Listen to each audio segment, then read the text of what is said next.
Hey there, friends. Welcome to Common Life, a podcast from South Highland Presbyterian Church. My name is Cort, and I'm the senior pastor at South Highland. You may have noticed that we took a little bit of a break, but we are back. And today we are going to be joined by Ann Roth. She is our director of children's ministry here at South Highland. And a longtime friend of mine. I was delighted when I had the opportunity to hire her. And so we talk a little bit about that. And we're going to talk about the importance of children's ministry in a healthy church and why you should volunteer with children if you care about the future of your church. So if you are not a member of South Highland, I hope you enjoy meeting Ann, who is just an overall wonderful person. And if you are a member of South Highland, I hope you enjoy getting to know her a little bit better.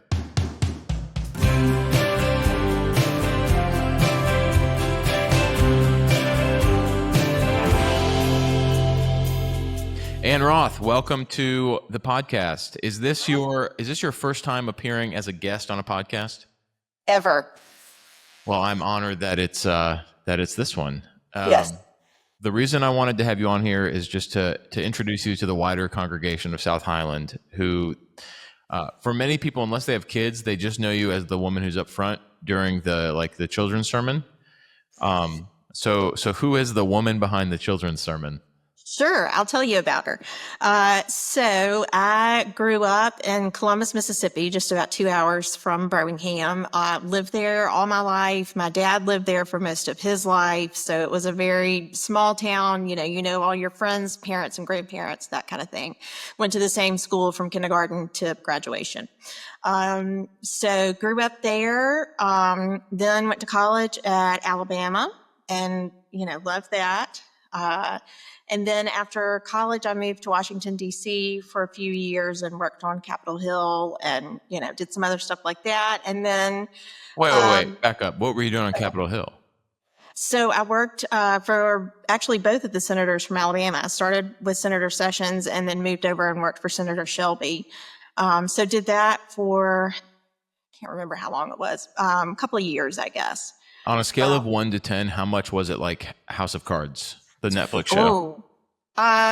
Less exciting, but also this was, 30 years ago back in the 90s or, late 90s. So it was a whole lot different then. Sure. But a ton of fun. I met lots of people, loved it, learned a lot. My degree is in political science. So you kind of either go to Washington and work or you go to law school, and law school didn't really appeal to me. So I took the fun way out and moved to DC. So I did that. And then, lived in D.C. even after I left the Hill and went to work as a flight attendant for U.S. Airways. So I did that for a couple of years, flew out of Washington, and then eventually moved to Birmingham and still commuted to Charlotte to go fly. And then met John in, I guess, 2000. In 2000. We had our first date in December of 2000. And then John and I got married in 2002. Where'd y'all meet? We met on a blind date. So we have our first date anniversary is December 14th. We met on a blind date. We went to lunch. It was one of those, just a bad day for both of us. John had just finished taking his first semester exams, and I crashed my car the day before. There was a lot going on, but it did not go great. I did not anticipate we'd really see each other again, but then I ran into a mutual friend the following weekend, and he kind of ran interference for John, and then John called me, and we went out on New Year's Eve that year, and then that was kind of it. Then we got married, so we dated from January of 2001, and then got married in June of 2002. So that was all exciting. It's amazing. Good stuff. And now we can celebrate. We have our first bad date and then our first good date. So we can celebrate both, which is great. Actually, the day that we're recording this today is the 15-year anniversary of mine and Abby's first date. Wow, that's so cool. Pretty wild. Yeah. Good stuff. But it sounds like it went better than y'all's first date, actually. Well, I don't know. I don't know. That first date was kind of rough, Cort. Yeah. And what does John do? John is an attorney. An attorney who really loves education. So he went to law school at Cumberland, and that's what he was doing when we met. And then after that, we got married and moved to New York so he could do the LLM in taxation at NYU. So he got that degree in a year. He has since gotten an EDD, a Doctorate of Education, which he finished in 2021.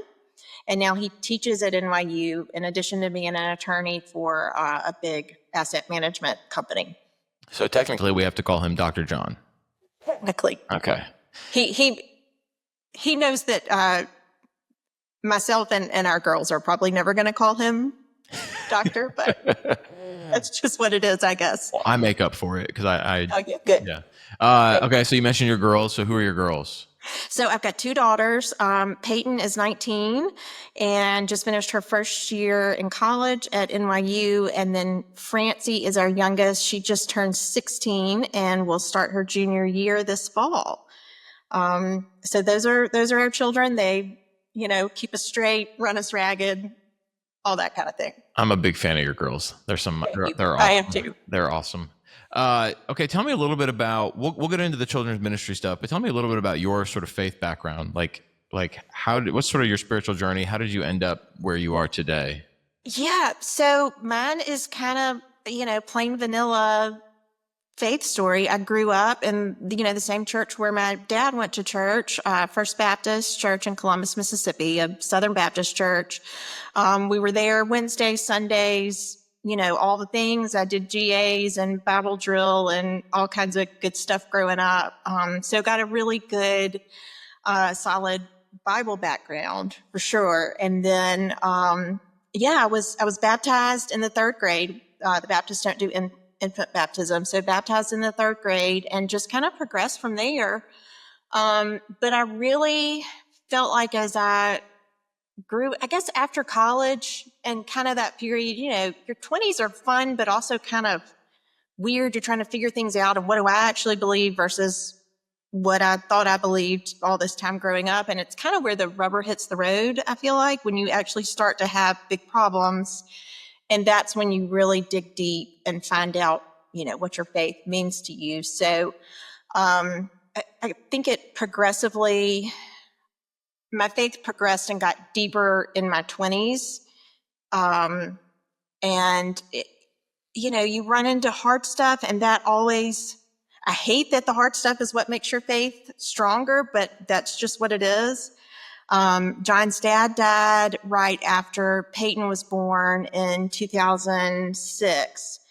So we had a newborn. His dad had just died suddenly, and it was hard. It was really hard. So I think going through that together, when it's so hard on yourself and on John, obviously, but it really forces you to, you just cling to your faith. That's the only hope we have in moments like those. And that's kind of what we did. It definitely made our marriage stronger. It made both of our faiths stronger.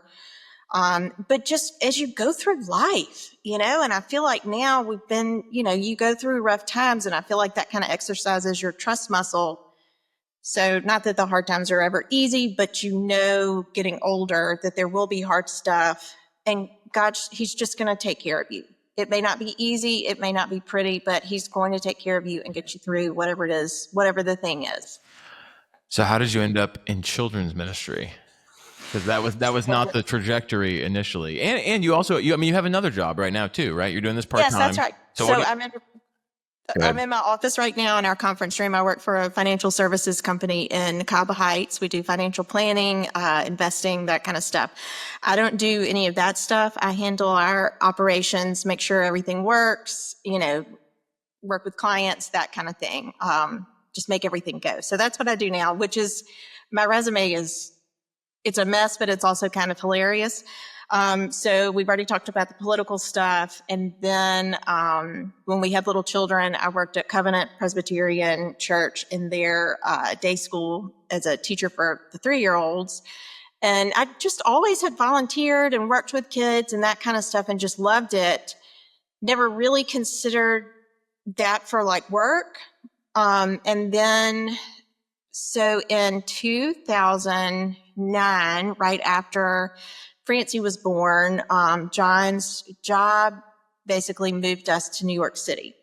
So we moved to the city with a 5-month-old and a 3-year-old, which is that's another story in and of itself. But we lived in the city for about 3 years and then moved out to Connecticut to get kind of a more normal life where our children could just go to public schools and, you could just drive to the grocery store. But there, we found a church that we just loved.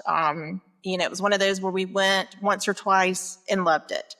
And that was Stanwich Congregational Church in Greenwich, Connecticut. And then, so I was volunteering in Sunday school, like I kind of have always done. So I was working in preschool Sunday school, and then our children's director was leaving. And your mom, Jackie Gatliff, was one of our associate pastors and somebody that I was really close to. She had, been discipling me and doing Bible study and all that kind of stuff. And Jackie asked me if I could help a little bit in the fall with children's ministry. And I said, sure, that's fine. Thinking, maybe I'm going to volunteer a little bit more or something. And the next thing I knew, I was on the phone with the pastor as he was asking me to be the interim children's director. So I said yes, but I also said, get a search committee, because I don't think God's going to call me to this full time. I can definitely help in the meantime, which probably sounds familiar to you.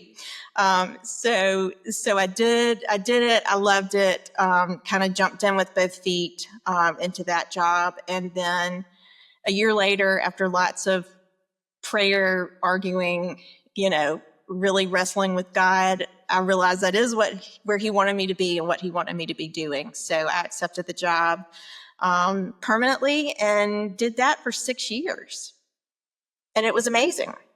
Yeah, so that sounds a lot like a conversation you and I had not too long ago, where we were in the position where our children's director Katja was retiring after like a decade of really faithful and fruitful ministry here at South Highland. And how did you experience the conversation that I had with you? It was great. But same thing. I just thought, okay, I'm just going to fill in for a couple of months. Those are big shoes to fill. She's been here for a decade, and she was basically a pastor to all these families. So that was something. But I kind of eased into it and worked over the summer. And then by the time the fall came around, I didn't realize you all were really serious about wanting me to actually stay. So by the time we had that second conversation at lunch, I just kind of looked at it as in a different perspective, I guess. And there again, prayed, argued, God, are you sure? That kind of thing. I never want to take something that's not for me. If God's calling somebody else, then I never want to be in the way of that. But this was definitely mine. So, and I love it just as much. Yeah, I was definitely scheming a little bit. I was like, we can get her to volunteer, then maybe we can see where this goes for the next little bit. And it worked. It's been great so far. Been great. Well, okay, so you're our children's director. Tell me a little bit about what a Sunday morning at South Highland looks like for children. Oh, Sundays are great. Okay, so we get started in the Kids Do Music with Casey Blyton, who is our children's music director, and she's great. We've been singing VBS songs. Now that VBS is over, we'll probably do some other things. She has brought in, songs matching the story we're singing that weekend. We brought in some old school songs, that kind of stuff. So we start with music, which is great. And then we move into our lesson. We usually have 3 minutes of wiggle time, go get water, go to the bathroom, do a dance, do some jumping jacks, whatever you need to do to get the wiggles out. And then we go into our lessons. So we're using curriculum that is chronological. So we're still way in the Old Testament, deep in the Old Testament. We're in 1 Samuel now. But we watch a video of a Bible story. Usually we'll talk about it also.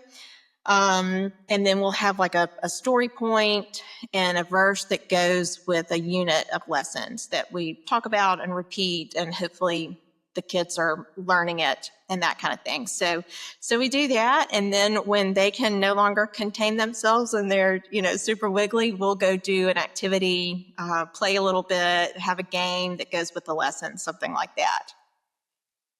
That's great. Yeah, I've been really enjoying going through the curriculum vicariously through my girls, because Eleanor will come back from church and she'll tell me what she remembers of a story, and then I'm like trying to figure out what actually she learned, because I'm like, she told her one of her teachers at the daycare about the fake golden baby Jesus that everybody worshipped.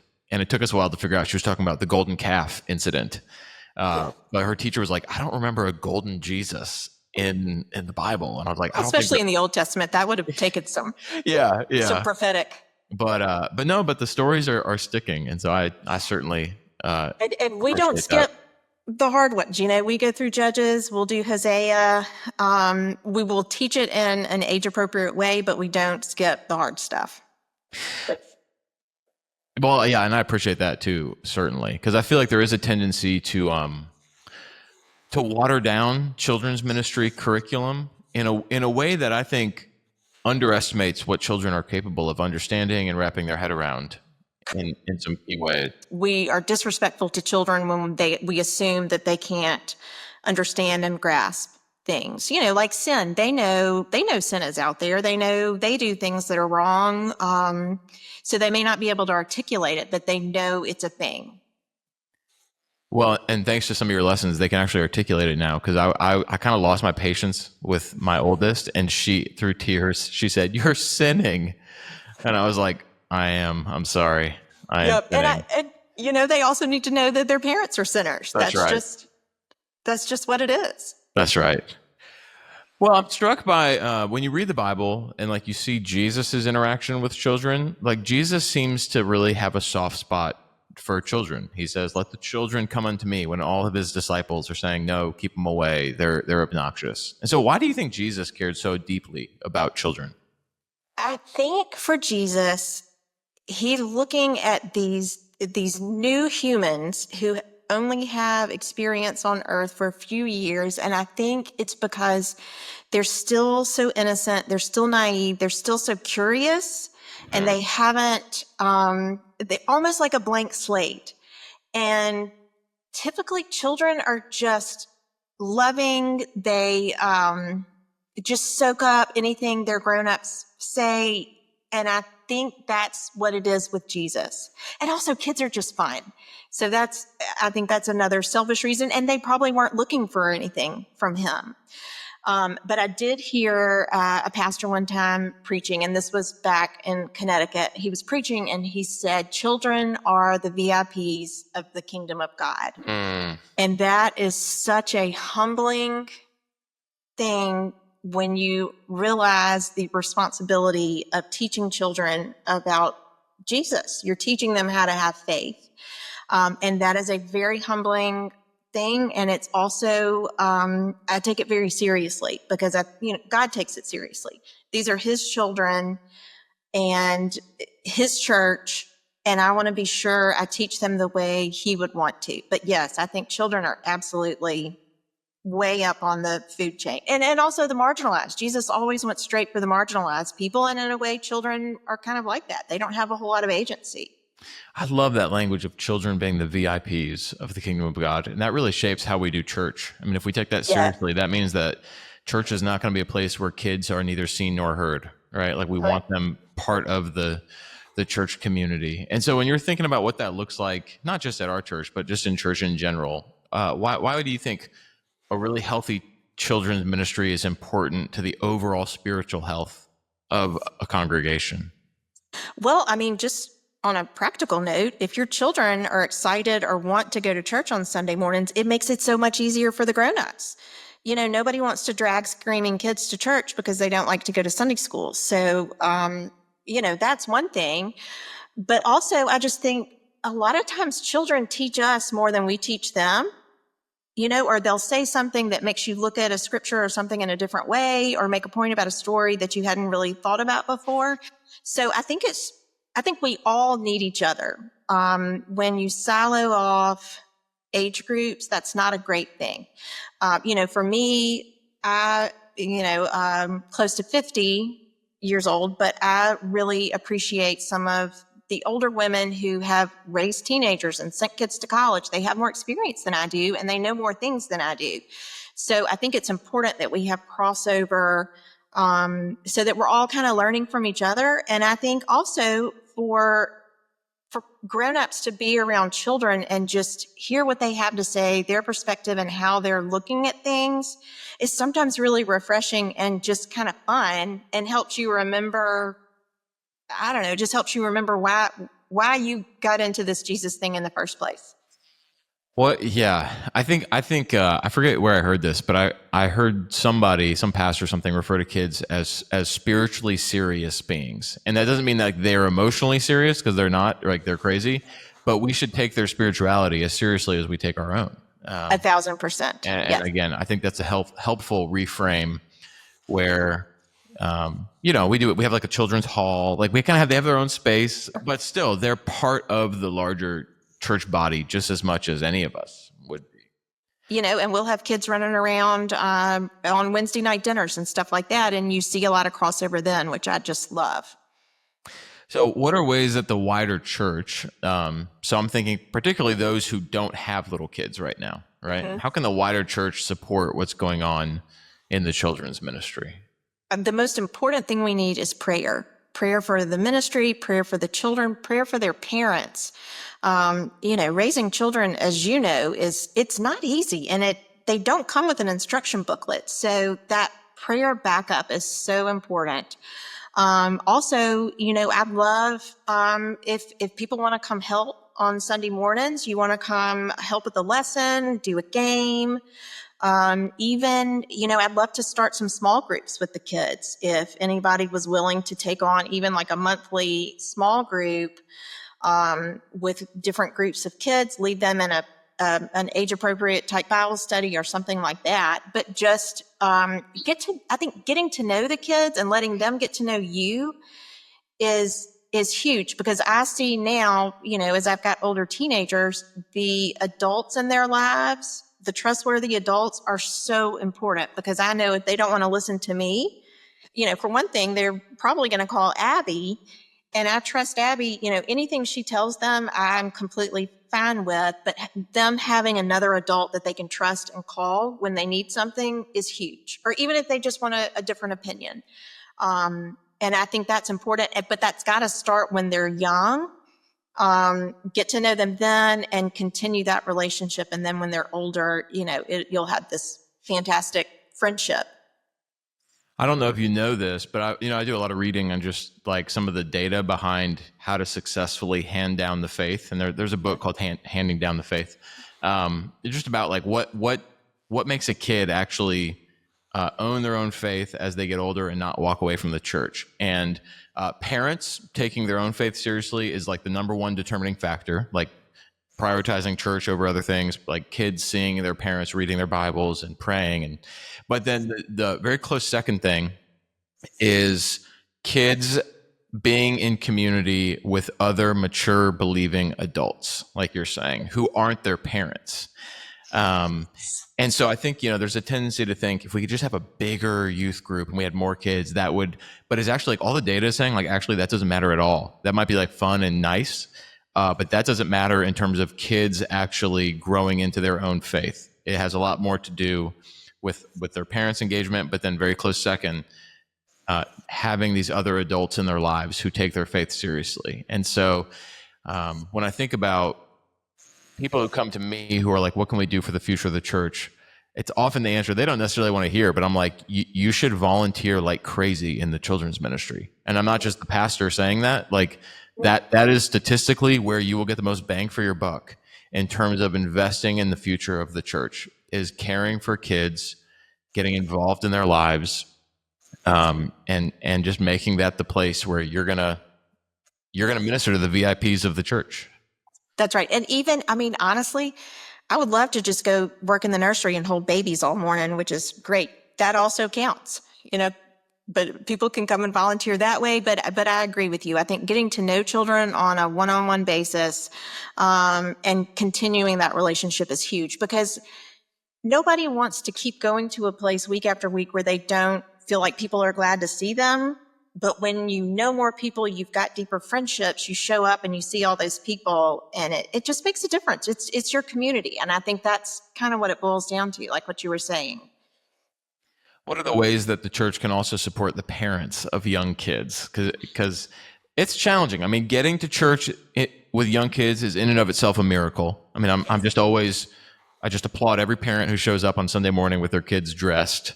Why is it always Sunday mornings? I don't know. It's awful. Always. I mean, it's terrible with our kids too. It's just like the regular week is it's like tough, but it's fine. But then Sunday morning, it's just like everything is heightened for some reason. So I'm just happy whenever they walk in the door. I'm like, that's a victory. Absolutely. So, but what else can the church do to say, we are glad y'all are here. We want your kids here. We value them. Yeah, definitely praying again for those parents. They're in the thick of it. I've been there. It's hard. So they need prayer. And I think the same thing, community, talk to some of these young moms. Hey, what are you dealing with? Because you never know what somebody else has had issues with in the past. Encourage them. Tell them their kids are great. Yes, are they wild and crazy and running all over the church? Probably. But that means they're happy and they're comfortable at church. And I think that kind of support from other adults to the younger parents would be fantastic. Take them for a cup of coffee. Dads, we should have older granddad types having coffee with some of the younger dads and the moms too. But I think just learning from other people's perspectives is huge, and getting that encouragement. And I'm not the only person who's been in this, whatever parenting situation I'm in right now. That's all great advice. And I think too about just even welcoming them into the worship space, like the kids, like the sanctuary, because I'm a parent. And so I know that feeling of when your kid is making noise in worship. It's like, it's mortifying. And like the parents are always more worried about it usually than the other people. But then as a pastor too, I'm like, I'm of two minds. I'm like, yeah, I love a nice dignified worship service. Like I'm a Presbyterian, whatever. But then at the other end, I'm like, you know what?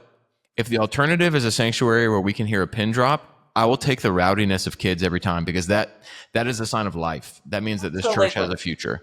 Yes, absolutely. And in its current state, with children, who are noisy during the service in the sanctuary, they're comfortable, they're glad to be there. Hopefully they're having fun. And always when your child cries, you always think it's louder than it actually is. I don't think anybody really worries about that, but I'm with you. I love hearing the noise. I love the rowdiness. I think that just shows that we are a young congregation and we're growing and we're healthy, and look at all these kids. We've got this great, bright future. So what is your hope for kids who make their way through the South Highland Children's Ministry? Like, what's your long-term hope and prayer for them? My hope and prayer for them is that they will gain a biblical knowledge as they come to church and as we go through the Bible on Sundays. I want them to know the Bible. However, we are not into behavior modification. Like, I'm not going to teach your kid, don't lie, don't steal, and nitpick on that kind of thing.